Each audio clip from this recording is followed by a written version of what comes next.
morning, everyone. This is Tony from her Homestead Skills. Welcome to my channel. It is a rainy day out there today, so can't really get out to my garden and do any cleanup work there. But I've got my work cut out for me anyway, because last night I finally put on a pot of chicken stock. And I'm going to can that up this morning. So it is ready. I have a tendency to prefer to put on a pot of chicken stock. Now I have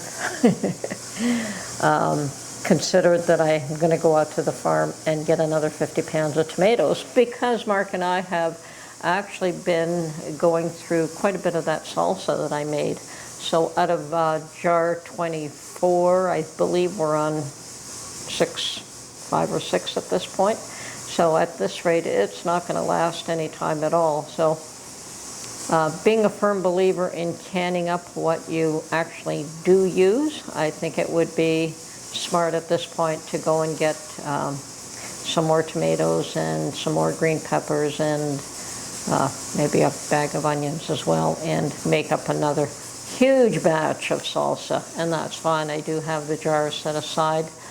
I'm also trying to stock up on chicken stock, so it's going to be a battle between the two of those. But at this point, I am very pleased with the salsa. It's the first year I've made it, and I'm quite happy with the fact that we are using it.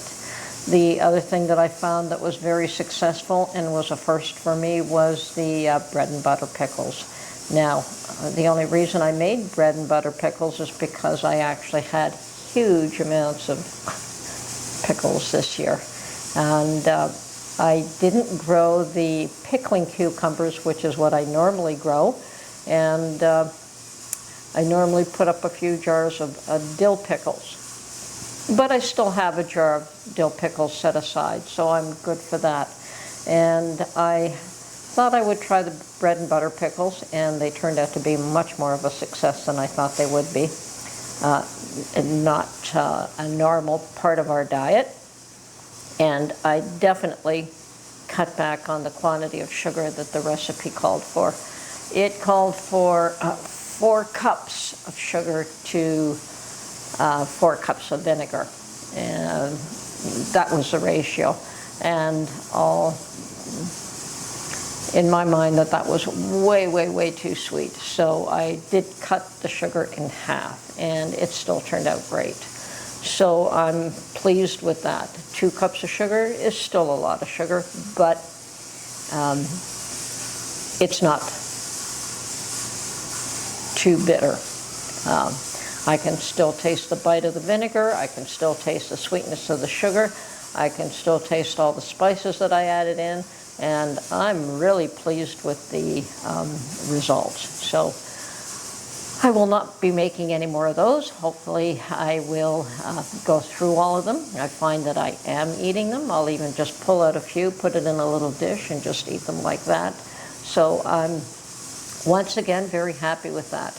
I have learned, though, that if you're not going to use something, don't can it. Don't can it just because you have it. Now, if I had a huge garden harvest, I might can things up. But to go out and buy things to can, if you're not going to use them, I don't bother to do that anymore. To me, that is a waste of money and a waste of time and a waste of energy. Canning food is not a hard process, but it is very labor intensive. So you do what benefits you and your family, not to try everything. And certainly there's no harm in trying new things. I do believe in trying new things. If I hadn't thought so, I wouldn't have made the salsa, and I wouldn't have made the bread and butter pickles, and both of them have been an awesome success. The issue is, are you going to use what you can up? And if you do, great. And if you don't, then don't can it.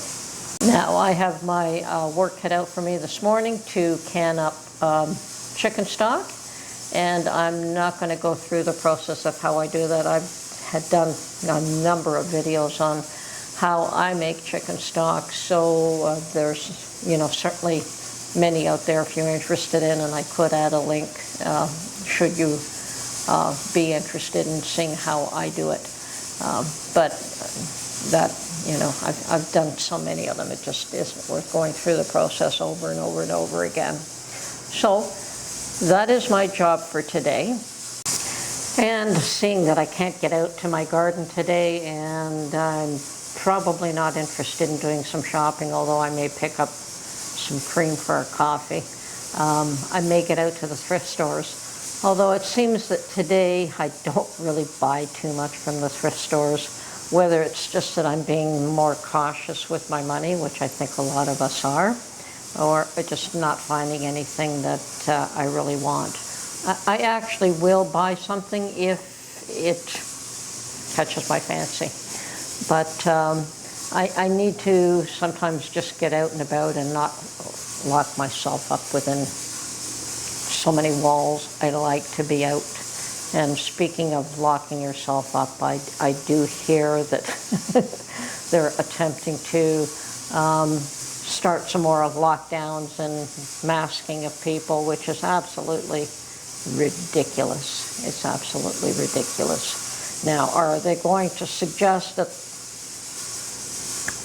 what's going on is not the flu?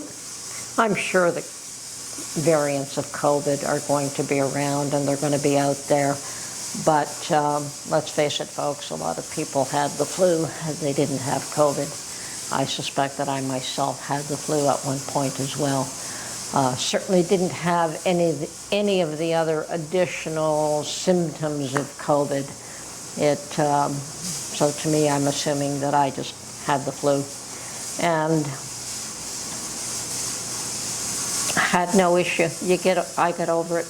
Now, both Mark and I are considered high risk, I guess, because of our age for one, and I have high blood pressure, and Mark has other issues, and those are all considered to be high risk. And I'm going to tell you that quite openly that both of us, neither one of us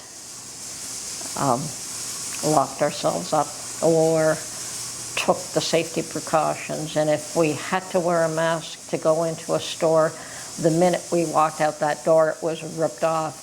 I myself had breathing issues. I have since had that looked after, but I could not breathe properly with these masks, and I struggled to wear them. But if you had to go into a grocery store and you had no other choice, then I would wear them, but only for that time, and you get out as quickly as possible so that you can breathe. I really don't understand how people say it does not affect your breathing and it does not affect the amount of oxygen that you take in. I'm sure those masks create a whole lot more problems than they solved, and they certainly did not keep any viruses out, unless you had a medical grade, and most people did not. What was it, an N95 or something? It was a medical grade mask. I don't think that they still kept out viruses. Anyway, so much for that nonsense. Sadly, I hear that colleges and universities in the U.S., I don't know about Canada yet, but in the U.S. are going to mandate mask wearing again. Pitiful, pitiful situation.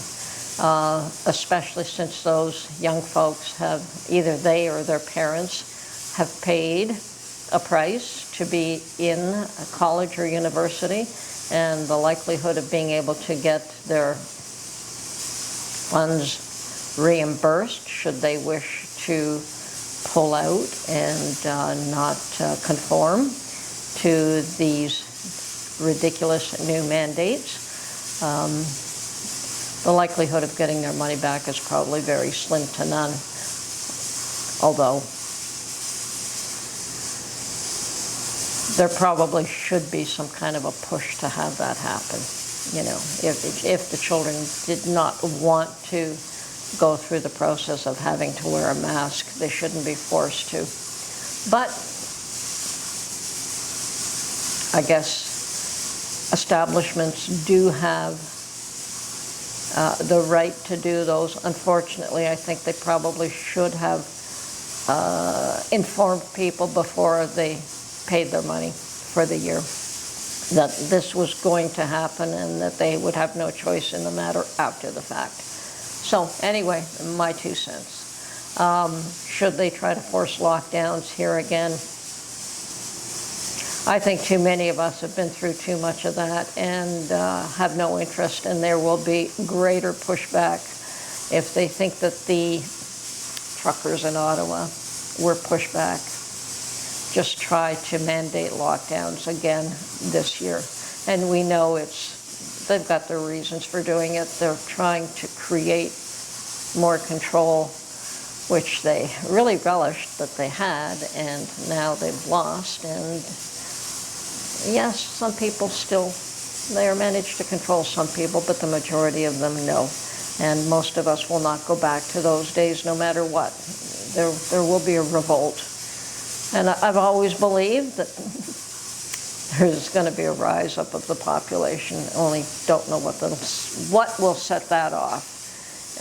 Obviously, it will be some forced attempt at control, but what that will be, I don't know. So, or something that well, who knows, but I do believe that humanity will rise up and protest in huge numbers across the world. It won't just be here. My opinion, I expect it to happen. We see it in small groups, in certain places, but until there's a real groundswell, there won't be change. And I think, unfortunately, that groundswell has to happen. Anyway, I am going to go and can up my chicken stock. I am not going to show you the process. I probably have more than enough videos on canning chicken stock, and if you do want to see it, I will link one of the videos that I do have to how I do it. And how I do it is not necessarily the way you have to do it. I think that people have different methods of canning up their chicken stock, and I like to use a slow simmer method overnight. Other people like to use quicker methods. That's fine. And other folks like to put it in the refrigerator after to be able to have the fat rise to the surface and skim it off. Mark seems to like it, and I'm not going to tell. He thinks the grease is good, so I leave it in. And considering that I'm making it specifically for him, we make it to his liking, not to mine. I don't drink the stuff he does. Anyway, I'm off doing that, and if I can get that done and at least get it into the canner and turned off, and I can get dressed and get out for the day. I'd like to be able to get out for a little while. Anyway, okay, this one is not going to be a how-to video. I have more than quite a few videos on making chicken stock, and if anyone's interested, I can provide a link to one of those videos. But at this point, all I'm doing is just having a chat while I process these first pint jars. So I have removed the large pieces of chicken stock or chicken carcasses and vegetables that I'd put in. I'd put in some celery and an onion, and that's just to give it flavor. And I've allowed this to drain, but this still needs to be filtered because there still will be small bits in there, maybe bones.